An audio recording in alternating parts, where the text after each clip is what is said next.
प्राचार्य महोदय, शिक्षकगण एवं शिक्षिकाएंगण, उपस्थित अभिभावकगण एवं मेरे प्यारे भाई और बहनों, मैं विष्णु प्रभात वर्ग 9वीं का छात्र हूँ। आज मुझे अत्यंत ही प्रसन्नता हो रही है क्योंकि इस 76वां गणतंत्र दिवस के शुभ अवसर पर मुझे कुछ बोलने का मौका मिला है। न जाने ये आनंद की फुलझड़ियां कहां से झर रही है, जिसको समेटने में हम अपने आप को असमर्थ पा रहे हैं। फिर भी इस आरएस पब्लिक स्कूल नवटोली के पावन प्रांगण में पुष्प की 2-4 पंखुड़ियां अपने अंजलि में समेटे हुए उन महापुरुष के चरणों में अर्पित करने आया हूं, जिन्होंने अंग्रेजों के कठोर और कठोर कानून युक्त को मिट्टी में पालित कर 2 वर्ष 11 माह और 18 दिन में एक विशाल संविधान की रूपरेखा तैयार की। हम और आप सभी जानते हैं कि हमारा भारत 15 अगस्त 1947 को ही अंग्रेजों के चंगुल से मुक्त हो चला था, लेकिन तब भारत की आर्थिक स्थिति चरमरा गई थी। हिंदू और मुसलमानों के बीच भेदभाव की दरारें पड़ गई थी, छुआछूत की भावनाएं चरम सीमा पर पहुंच गई थी। लेकिन कहा गया है कि कीचड़ में ही कमल खिलते हैं, तो इस परिस्थिति में ईश्वर ने नीची जाति में जन्मे ऊंची सोच के धनी डॉक्टर भीमराव अंबेडकर जैसे कमल खिलाए, जिन्होंने इन सभी खाइयों को दूर करते हुए पूरे भारतवर्ष में एकता का चिराग जलाए। आज ही के दिन 26 जनवरी 1950 को हमारा संविधान स्वतंत्र पूर्वक लागू किया गया। शिक्षा विभाग हो या स्वास्थ्य विभाग, शासन विभाग हो या प्रशासन विभाग या खुद जनता के द्वारा बनाई गई सरकारें, सभी अपने अपने स्वतंत्रता पूर्वक अपने अपने कार्य में आए। और हमें अफसोस हो रहा है कि आज पैसों की चकाचौंध चमक रोशनी ने कुछ कर्मचारियों को अंधा बना दिया है। शासन विभाग हो या प्रशासन विभाग, शिक्षा विभाग हो या स्वास्थ्य विभाग या खुद जनता के द्वारा बनाई गई सरकारें, सभी अपनी अपनी नैतिकता को खो रहे हैं।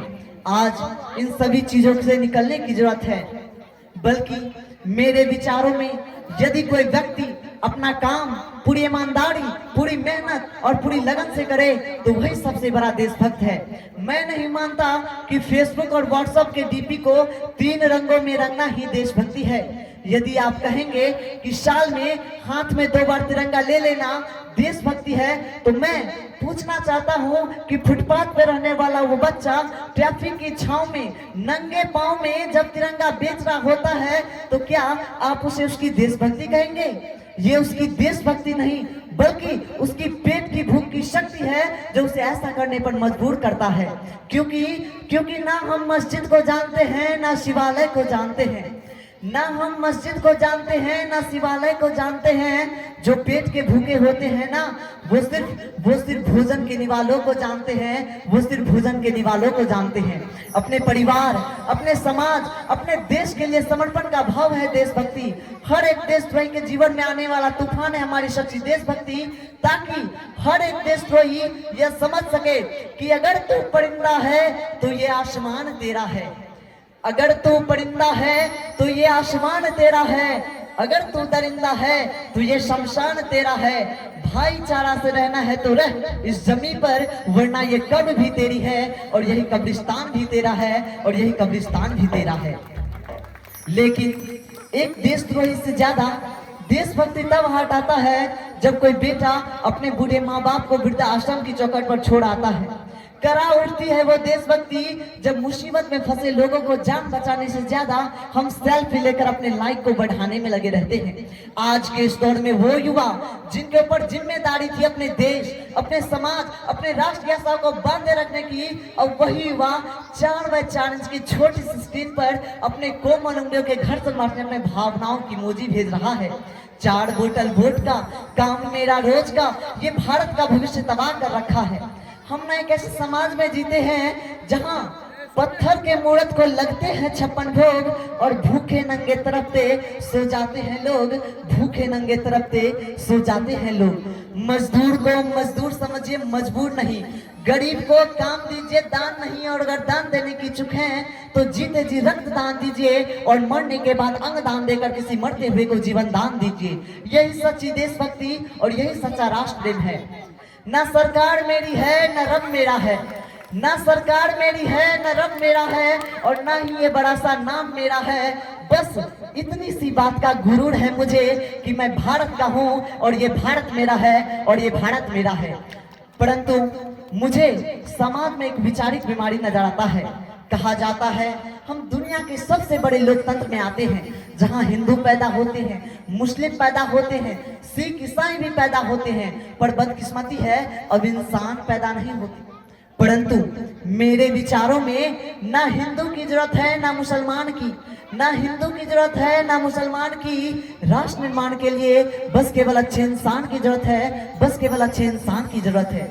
जरा सोच कर देखिए, ये पेड़ पौधे शाखाएं भी परेशान हो जाए जब परिंदे भी हिंदू और मुसलमान हो जाए, और जब तक इस देश का युवा मंदिरों में जा जाकर नारियल फोड़ फोड़ भगवान को रिश्वत लगाता रहेगा, हमारे समाज का शिक्षित वर्ग ही बिल्ली के रास्ते कांटे पर खड़े हो जाना, अपनी धर्म अपनी जाति को ऊंचा मानकर दूसरों की धर्म की अवहेलना करता रहेगा, तब तक तो न इस देश से अंधविश्वास खत्म होगा और न ही हमारा राष्ट्र निर्माण संभव होगा।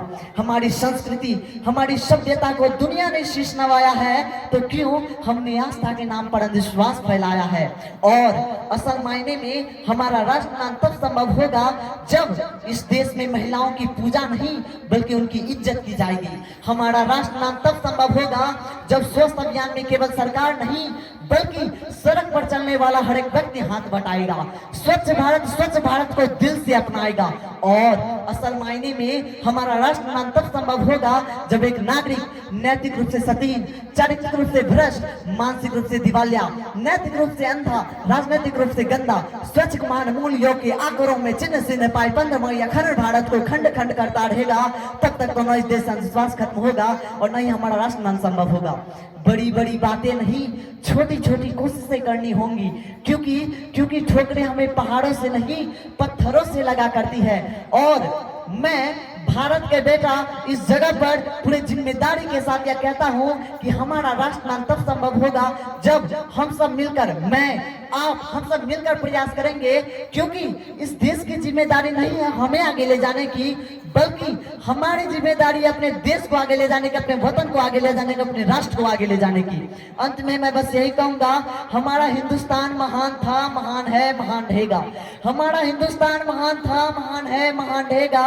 होगा हौसला सबके दिलों में बुलंद तो एक दिन पाकिस्तान भी जय हिंद कहेगा।